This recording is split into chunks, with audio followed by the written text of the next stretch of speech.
E aí, galera intensiva, meu nome é Ivens, sejam bem-vindos a mais um Fisioterapista. Na nossa conversa de hoje, a gente vai falar um pouco sobre a terapia ocupacional, essa profissão que ajuda a reinserir os nossos pacientes de volta às atividades deles sociais, laborais, reinserir esse nosso paciente de volta ao seu cotidiano de vida normal. E para a conversa de hoje, minha convidada vai ser a terapeuta ocupacional Gabriela Carmo, então vem comigo nessa carona.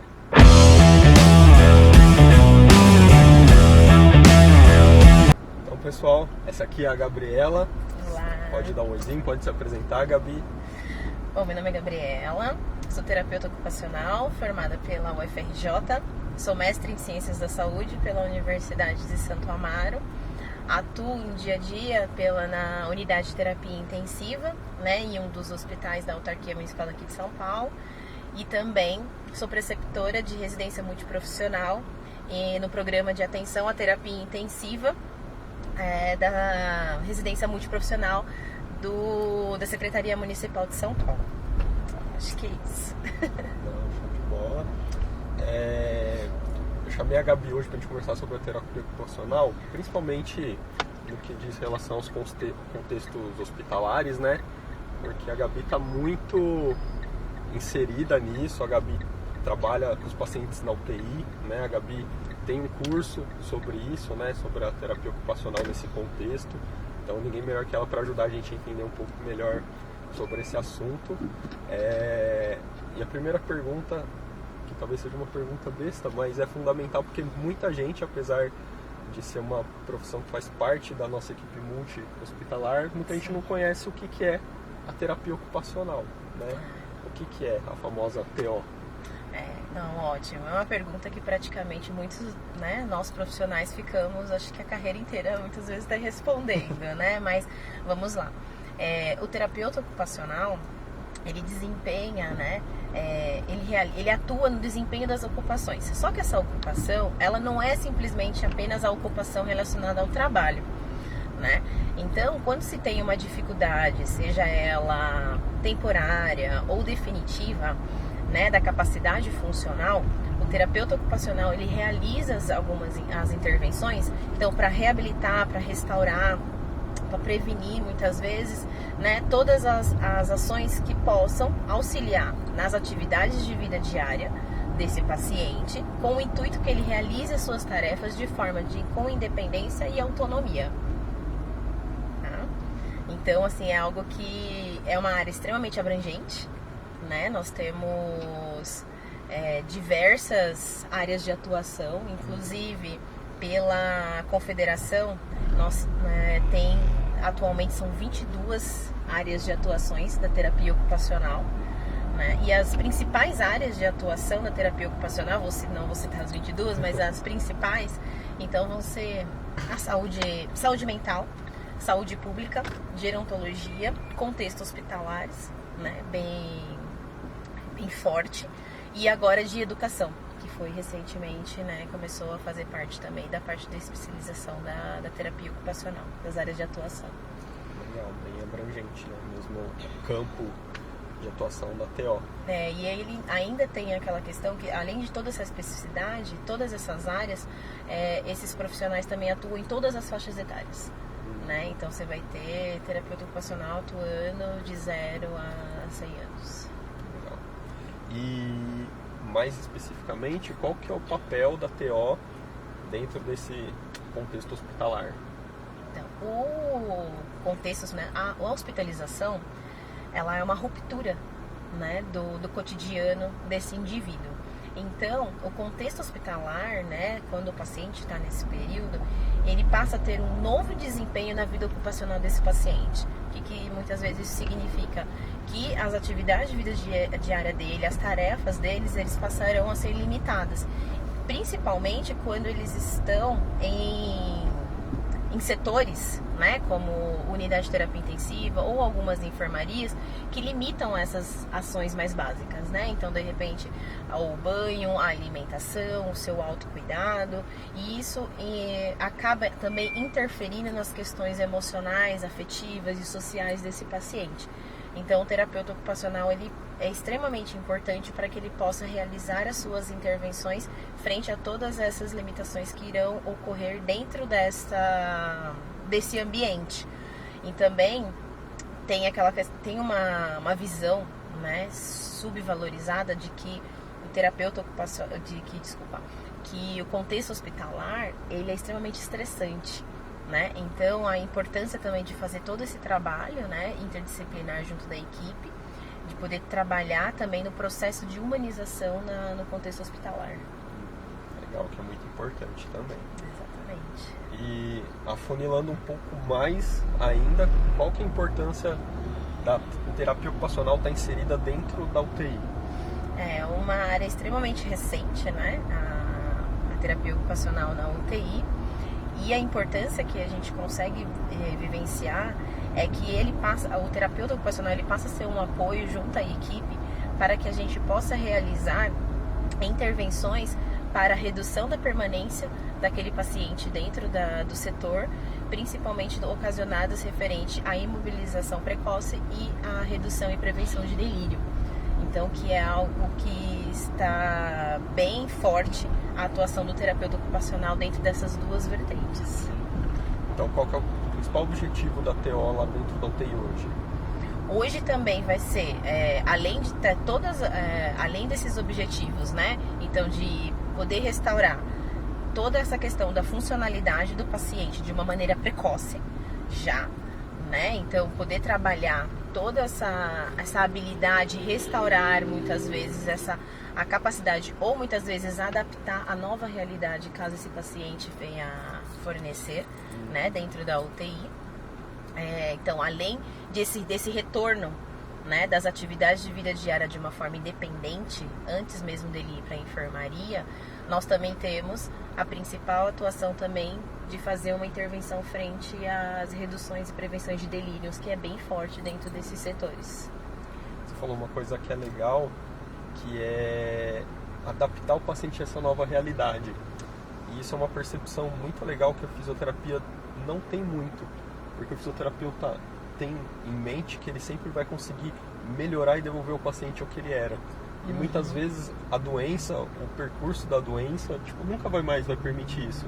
Exato. E é interessante isso de você citar isso, né? De você adaptar o paciente àquela nova realidade dele, né? E que ele vai descobrir na UTI, né? Então, o primeiro impacto que ele vai ter, né, se for o caso, então de muitos ocorrem, vai ser dentro da unidade de terapia intensiva. E quando você tem já esse profissional de poder fazer esse acolhimento, esse processo de escuta e já colocar para ele que há uma possibilidade de uma adaptação a essa nova realidade do paciente, eu acho que isso limita um pouco, reduz um pouco esse sofrimento, né? Por parte tanto do paciente quanto do familiar também. E isso impacta diretamente a qualidade de vida dele, porque no primeiro momento que ele se descobre numa nova condição, ele relata uma qualidade de vida mais baixa, porque obviamente ele não consegue mais fazer o que ele fazia antes. Exato. A partir do momento que a gente consegue readaptar ele e mostrar que agora ele não vai mais ter aquela vida, mas ele consegue entender qual é a nova realidade dele, a qualidade de vida dele aumenta, mesmo que ele não tenha ganho de função, simplesmente porque ele se adaptou àquela nova realidade, né? Isso hoje tem até nome na literatura, que chama Response Shift, que o pessoal já vem estudando. E é muito legal, porque apesar de eu não conseguir ganhar função às vezes, eu consigo fazer com que melhore a qualidade de vida do meu paciente. E essa percepção, muitas vezes, quando ocorre, que não tem essa melhora, de repente, tão ativa, você vê a importância também, isso de um processo emocional desse paciente e o quanto ajuda também no processo desse tratamento, né, do paciente. Então, quando você consegue, isso faz parte que a gente também pode nomear como o paciente como protagonista do seu próprio tratamento. Né? Então ele está participando junto, né, para poder vivenciar todas essas ações. Então, quando a gente consegue, né, um exemplo clássico, de repente, a gente vamos colocar atividade de vida diária precoce, um treino de AVD precoce, algo assim. Então, para pacientes que permanecem com sonda, né? Então, quando tá com sonda nasointeral, você, vamos começar a fazer treino de AVD para alimentação. Então, você vai ter todo um trabalho de amplitude de movimento, de força, com um foco principal para a realização dessa tarefa. Mas ele tá com sonda, ele não tá se alimentando, né? Que às vezes tem esses questionamentos. Mas um dia ele vai poder tirar essa sonda. Quando ele poder tirar essa sonda, então ele já vai estar apto a poder realizar de uma forma independente essas atividades, né? Porque era uma coisa que eu vivenciei, que era exatamente isso. Eu ficava aguardando a retirada da sonda e aí, quando já estava liberada a alimentação via oral, que o paciente ia lá se alimentar, vinha a frustração, vinha a angústia daquele paciente, porque ele estava percebendo que não estava conseguindo realizar aquela atividade. Porque quando o paciente estiver pronto, quando o paciente estiver liberado, ele tem que estar pronto. Exatamente, e não o contrário. Não o contrário. Então é uma tarefa bem forte que a gente pode, de repente, trabalhar isso, né? Também, né? Um exemplo, né? Frente ao treino de AVD. Né? E quando se trata, de repente, de nova realidade, eu tenho um exemplo bem bacana, que eu gosto sempre de falar, que é um trabalho, né? E também foi um atendimento compartilhado com a fisioterapia, né? Então, um exemplo de algum paciente de amputação, amputação transfemoral, e ali você fala assim, você vai começar a fazer a fisioterapia, fazendo a mobilização precoce desse paciente, sedestação à beira-leito, tudo, e também junto com a terapia ocupacional, a gente consegue fazer a realização de um trabalho de imagem corporal desse paciente, né? Porque ele está agora, tem que se adaptar a uma nova realidade. E isso a gente já consegue, dentro do nosso serviço, realizar treino de vestuário. Então eu falo assim, olha, esse paciente teve uma amputação, mas ele vai conseguir se vestir sozinho, de que maneira? Né? E isso a gente já consegue desenvolver dentro da UTI. Né? E a gente consegue verificar que esse processo, né, de adaptação e muitas vezes daquela angústia que aquele paciente demonstra daquela perda, que ele imagina que tem aquela perda, vai ter aquela perda daquela função, teve aquela amputação, teve toda essa cirurgia, essa intervenção que vai acabar muitas vezes a vida dele e que muitas vezes não, né, que a gente vai conseguir fazer todo esse trabalho já num processo, né, bem precoce mesmo, para não chegar muitas vezes num nível emocional tão grande, se deixar para verificar isso só num processo ambulatorial, se você pensar assim. Né? E dentro do hospital, dentro da UTI, como que é esse processo de avaliação da terapia ocupacional? Então, nós não temos, a terapia ocupacional, ela não tem uma avaliação padronizada específica em unidade de terapia intensiva, né?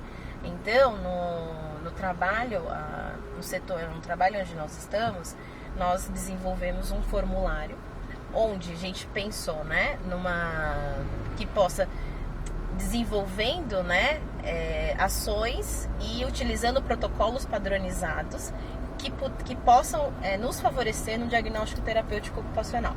Então, dentre desses protocolos, né, então a gente vai ter questões de avaliação de nível de consciência, então Glasgow, HAS, avaliação de risco de delírio, então avaliação da confusão de saúde, confusão mental em UTI. O que nós utilizamos específicos também é a avaliação de CAT, né, que é a avaliação da atividade de vida diária. Mas ela não foi realizada para a UTI, realmente, ela não é utilizada para a unidade de terapia intensiva, mas ela é uma avaliação para fazer avaliação de independência, só que as 6 atividades a quais ela coloca, eu consigo muitas vezes fazer simulações. Então, dentro dessas simulações, eu posso, né, trabalhar um pouquinho esse processo de uma potencialidade à independência que esse paciente pode apresentar. Nós utilizamos o IMS, né, a avaliação de mobilização, que a Fisio utiliza bastante. A PERM, mas a PERM nós não utilizamos ela de uma forma completa, né? A gente pega uma parte ali da PERM que nos auxilia principalmente na movimentação, nos graus de movimentação que esse paciente apresenta, para que a partir daí eu possa realizar alguns treinos ou verificar quais são as principais atividades que eu possa favorecer para ele dentro da unidade de terapia intensiva. Basicamente, ele é a parte de mobilidade e transferência da escala. Isso, exato. Então a gente utiliza. Aí depois que a gente faz todas essas ações, esses protocolos, aí a gente fecha um diagnóstico terapêutico ocupacional, aí com o objetivo e na sequência as nossas condutas. Legal. Né? Então, mas ainda assim nós não temos. Claro que é algo que a gente, né, se Deus quiser futuramente, pensar numa avaliação específica, né, da própria categoria dentro do setor. Mas é algo que a gente precisa mesmo sentar e nesse início a gente está... Né, mas é o mesmo processo pelo qual a fisioterapia passou, trazer ferramentas de outras áreas da fisioterapia e começou aí a partir daí desenvolver as específicas, né? Isso, exato. A gente pensou em alguns momentos, né? Então, por exemplo, na parte de alimentação, tem lá no CATS, né? Alimentação. Só que se você for pensar na alimentação, dentro da unidade de terapia intensiva, você vai ter alimentação de sonda nasointeral, de GTT, ou se ele vai estar de jejum, se ele estará de via oral. Então, vai ter as suas especificidades dentro daquela categoria, né? Então, igual questão de continência urinária ou de incontinência intestinal, então também você vai estar com sonda, vai estar com papagaio, tudo o quê. Então, né? Então, é sempre bom, porque dentro do específico da avaliação da atividade de vida diária, a gente consegue fazer as discussões específicas do setor, né? Que a gente consegue fazer toda essa elaboração. E dentro da UTI, talvez seja um setor onde a gente tenha uma equipe melhor formada, né? Dentro do hospital seja um setor onde a gente tem isso melhor formado, né? Isso acaba interferindo no trabalho de todo mundo, né? Então, como que é isso para a TO, né? Qual que é a importância do trabalho interdisciplinar para a própria intervenção da TO? Nossa, de extrema importância. Eu acho que assim, sem a equipe ali, eu particularmente, a Gabriela, não consigo trabalhar, né? Sem ser de uma forma inter. Nós temos um programa que se chama Reabilitação Integrativa no nosso serviço, onde a gente se reúne uma vez por semana para fazer as discussões de caso. E nessas discussões, nós tentamos realizar um processo até mesmo de matriciamento, de fazer essa troca de saberes de diferentes categorias. Então, eu gosto, né? Então, cada categoria coloca ali quais são as suas metas e quais as ações, né? E as intervenções. E dependendo, né? Então, eu vou dar um exemplo prático, por exemplo, da nutrição. Então, se a nutrição coloca que esse paciente ele não está atingindo uma meta nutricional, que ele apresenta algumas dificuldades, uma desnutrição, etc e tal, isso vai interferir na minha conduta. Até porque eu sei que aquele paciente, eu posso, de repente, dependendo da questão clínica dele, ao invés de pensar num processo mais de uma questão de reabilitação de função, mas sim de uma redução de gasto energético daquele paciente, do mínimo que ele possa realizar. O que ele faz dentro daquilo, o que eu possa fazer de adaptação para que ele possa reduzir ainda mais, para que não aumente essa questão desse aporte calórico desse paciente. Então, da enfermagem também, dependendo se ela coloca alguma questão ou desequilíbrio de alguma questão clínica, de alguns exames, isso da físio. Então, cada profissional, ele vai colocando as suas ações, as suas intervenções, e referente a isso eu consigo muitas vezes desenvolver o meu plano terapêutico. Então, isso é uma reunião que abrange, que tem, né, representantes de todas as categorias, e que há a participação dos residentes do hospital e também dos preceptores. Muito bacana. E mais específico assim, eu queria saber qual que é a interface que você tem hoje entre a físio e a TO e a fono. Bacana. A minha parceira, né? Acho que além da equipe de enfermagem, que acho que é um parceiro essencial para você poder desenvolver para todo mundo, para qualquer atividade, qualquer intervenção. A fisioterapia é a nossa irmã mais velha, né? A gente brinca, ela é minha irmã mais velha. Então a gente consegue realizar uns trabalhos bem bacana dentro da unidade de terapia intensiva, principalmente num processo, inclusive até no desmame respiratório, né? Então, no desmame ventilatório, desculpa.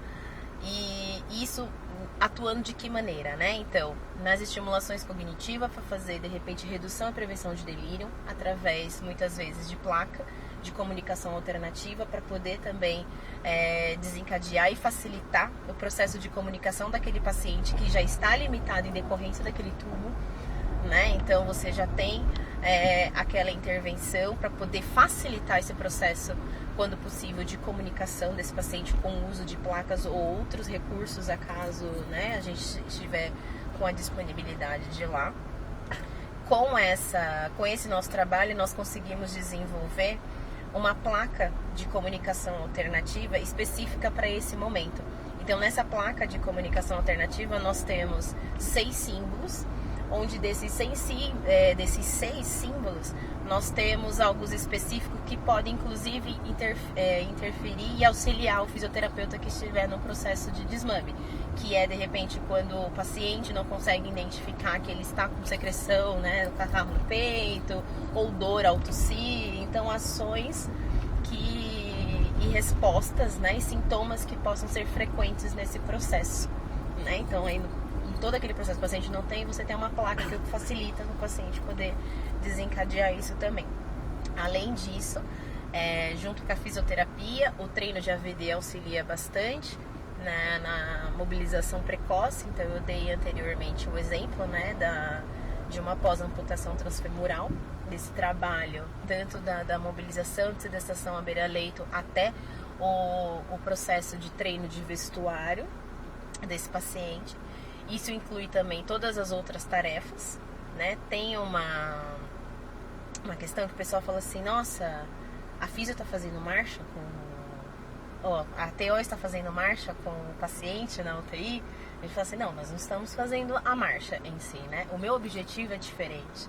O meu objetivo, muitas vezes, será para que naquela posição de ortostatismo ele vai ter um equilíbrio maior, para que ele possa desenvolver as suas atividades do dia a dia.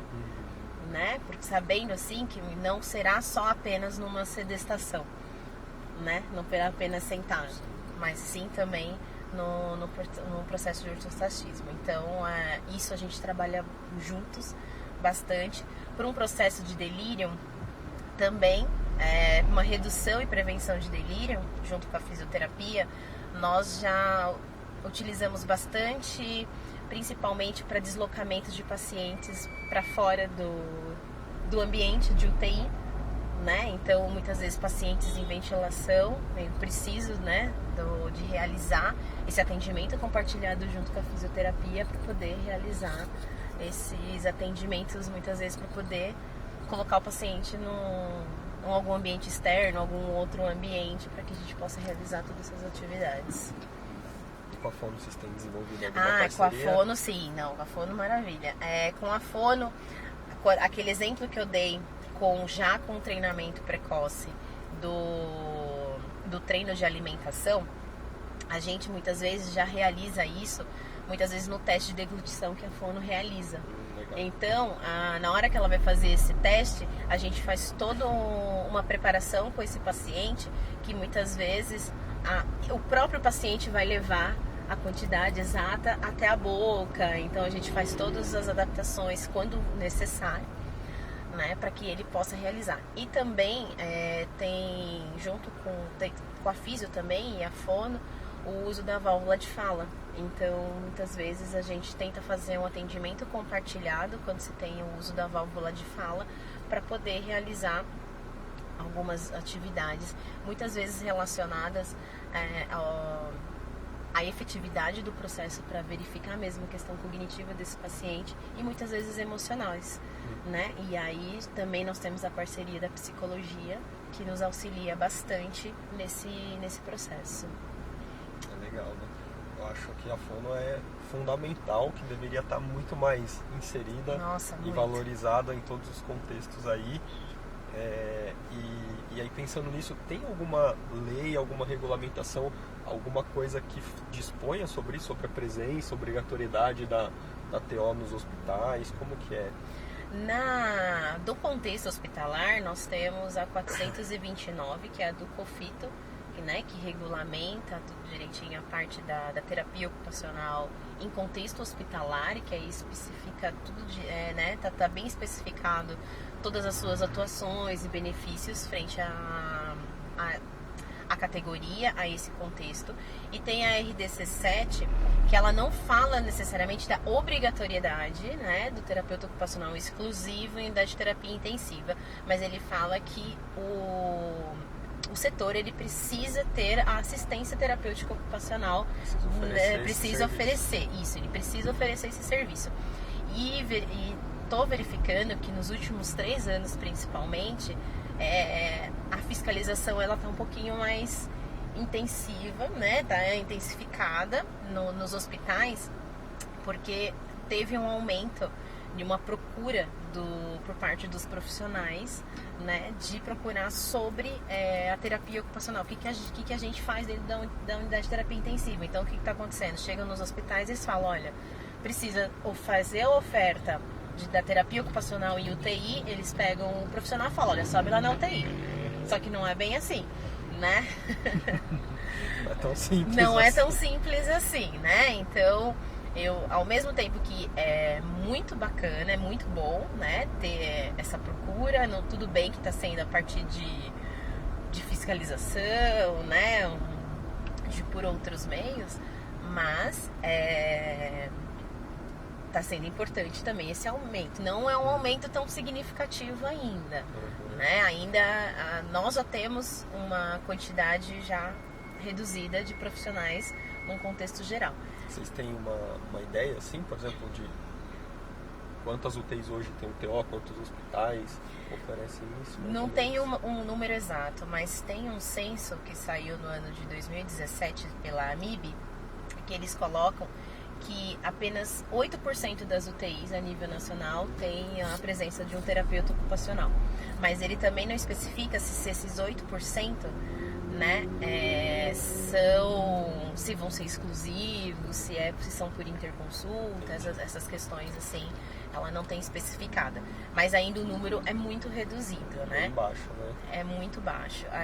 A gente consegue verificar nos cursos a qual eu realizo pelo Brasil, em parceria com a terapeuta ocupacional Luciana Diniz, os profissionais, eles trazem muito isso, né? Do tipo, olha, eu procurei o curso porque no trabalho, no serviço onde eu estou, agora está exigindo que eu vá na UTI, né? Então, eu acredito que seja também por parte dessa resolução que eles estão começando a começar a fiscalizar mais, né? Isso é muito bom, porque aí isso tem um aumento, né? E, de repente, e também uma visibilidade maior para a terapia ocupacional.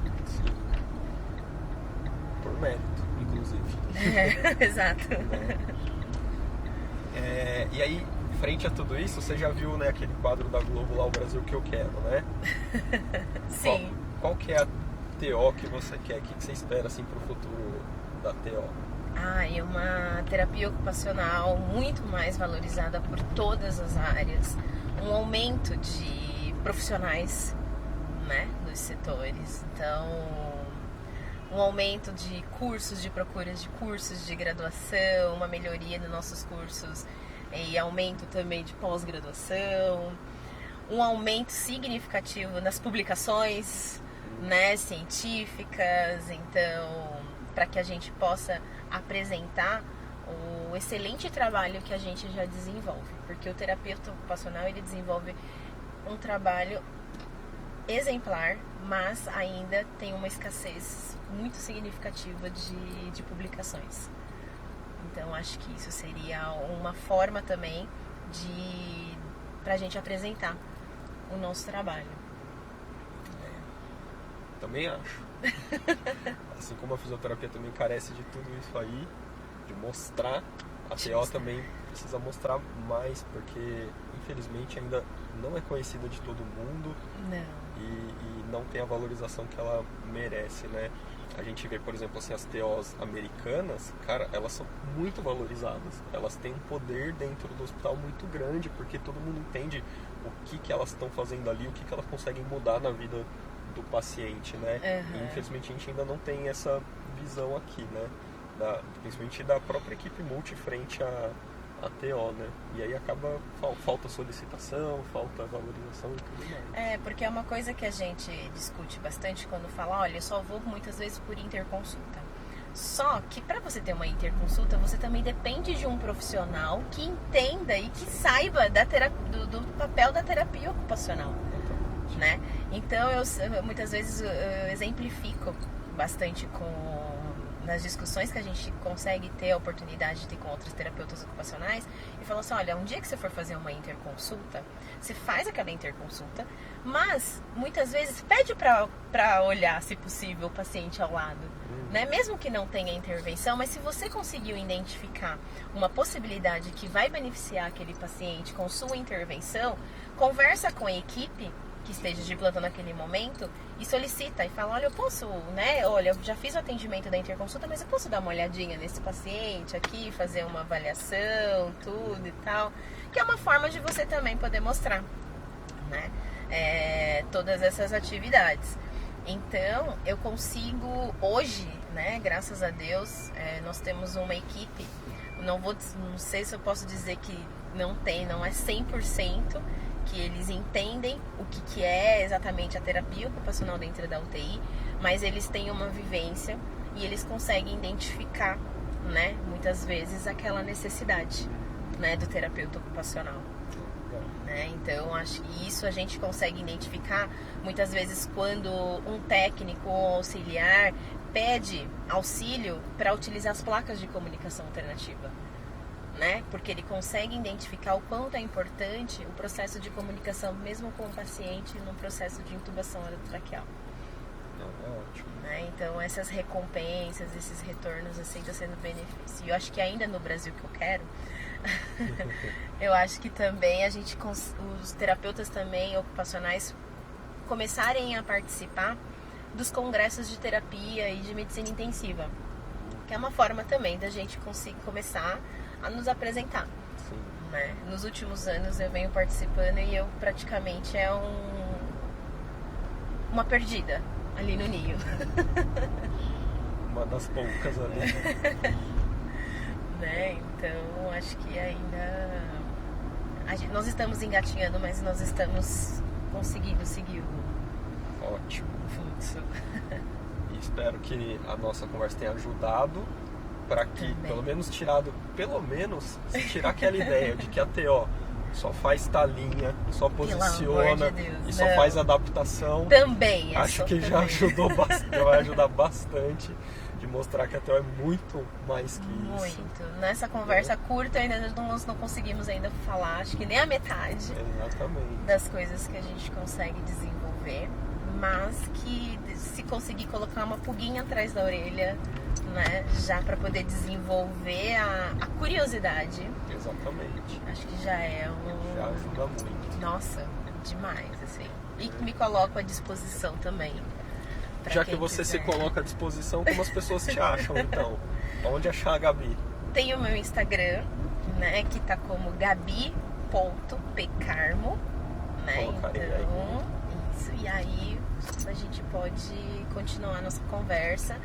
E lá também eu divulgo bastante as datas dos próximos cursos nas cidades onde também eu estarei ministrando junto com a Lu, e que também é uma oportunidade sempre da gente conseguir, né, aprofundar mais ainda com os assuntos. Então, galera, já siga aí a Gabi, fica de olho aí para as datas de cursos, para você poder saber mais sobre o papel da TO dentro do hospital, dentro da UTI.